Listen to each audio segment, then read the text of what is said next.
മുനമ്പത്തെ സമരവേദിയിൽ കോൺഗ്രസ് എംപിമാർക്കും നേതാക്കൾക്കും വിലക്കേർപ്പെടുത്തി ബോർഡ് സ്ഥാപിച്ചു സമരക്കാർ. 30% വോട്ട് ബാങ്കിന് വേണ്ടി KCBCയുടെ അഭ്യർത്ഥനകളെ നിരാകരിച്ച് 610 കുടുംബങ്ങളെ ഇന്ത്യൻ പാർലമെന്റിൽ ഒറ്റുകൊടുത്ത കോൺഗ്രസ് എംപിമാർക്കും ഭേദഗതി ബില്ലിനെ നിരന്തരം എതിർത്ത മറ്റു കോൺഗ്രസ് നേതാക്കൾക്കും ഈ സമരപ്പന്തലിൽ ഇനി പ്രവേശനമില്ല എന്ന പേരിൽ പള്ളിക്കു മുമ്പിൽ ഫ്ലക്സ് പ്രത്യക്ഷപ്പെട്ടു. മുനമ്പം ജനതയുടെ പേരിലാണ് ഫ്ലക്സ്. ഇതോടെ കോൺഗ്രസ് എംപിമാർക്കെതിരെ സമരക്കാർ പ്രത്യക്ഷ നിലപാടെടുക്കുമെന്നാണ് ഇതിൽ നിന്നും മനസ്സിലാകുന്നത്. ഇന്ത്യ മുന്നണി വഖഫ് ഭേദഗതി ബില്ലിനെ ഒറ്റക്കെട്ടായി എതിർക്കുകയായിരുന്നു. ചർച്ചയിൽ പല്ലും നഖവും ഉപയോഗിച്ച് ബില്ലിനെ കോൺഗ്രസുകാർ എതിർത്തിരുന്നു.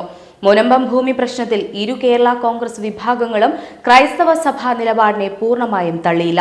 ജോസ് കെ മാണിയും ജോസഫ് വിഭാഗം MP ഫ്രാൻസിസ് ജോർജും മുനമ്പം വിഷയം ഇന്ത്യ സഖ്യ യോഗത്തിൽ അടക്കം മൃദു സമീപനമാണ് എടുത്തത്.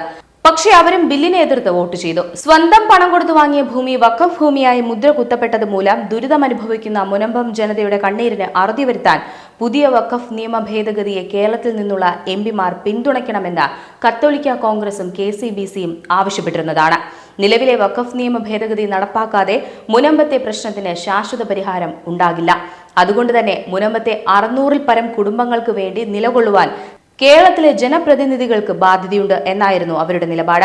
വഖഫ് നിയമ ഭേദഗതി ഉൾപ്പെടെയുള്ള വിഷയങ്ങളിൽ സമുദായ നിലപാടിനൊപ്പം നിൽക്കുന്നവർക്കെതിരെ ഭീഷണി മുഴക്കാനും പിന്തിരിപ്പിക്കാനുമാണ് രാഷ്ട്രീയ നേതൃത്വങ്ങൾ ശ്രമിക്കുന്നതെങ്കിൽ ശക്തമായ തിരിച്ചടി ഉണ്ടാകുമെന്നും കത്തോലിക്ക കോൺഗ്രസ് അറിയിച്ചിരുന്നു.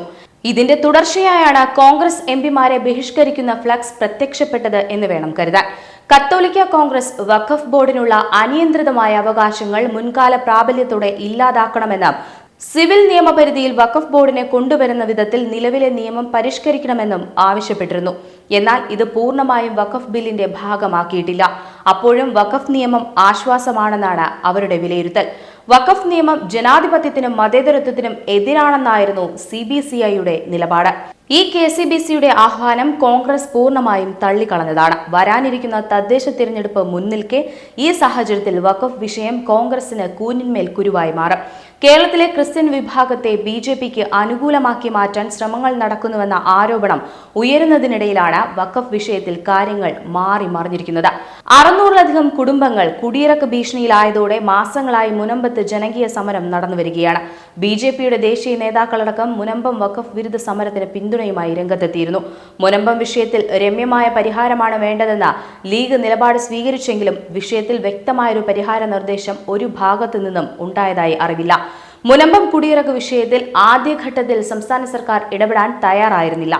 ആരെയും കുടിയിറക്കില്ലെന്ന പ്രസ്താവന നടത്തിയതല്ലാതെ സർക്കാർ നടപടികളൊന്നും സ്വീകരിക്കാതിരിക്കുന്നത് പ്രശ്നങ്ങൾ കൂടുതൽ സങ്കീർണമാക്കിയിരിക്കുകയാണ്.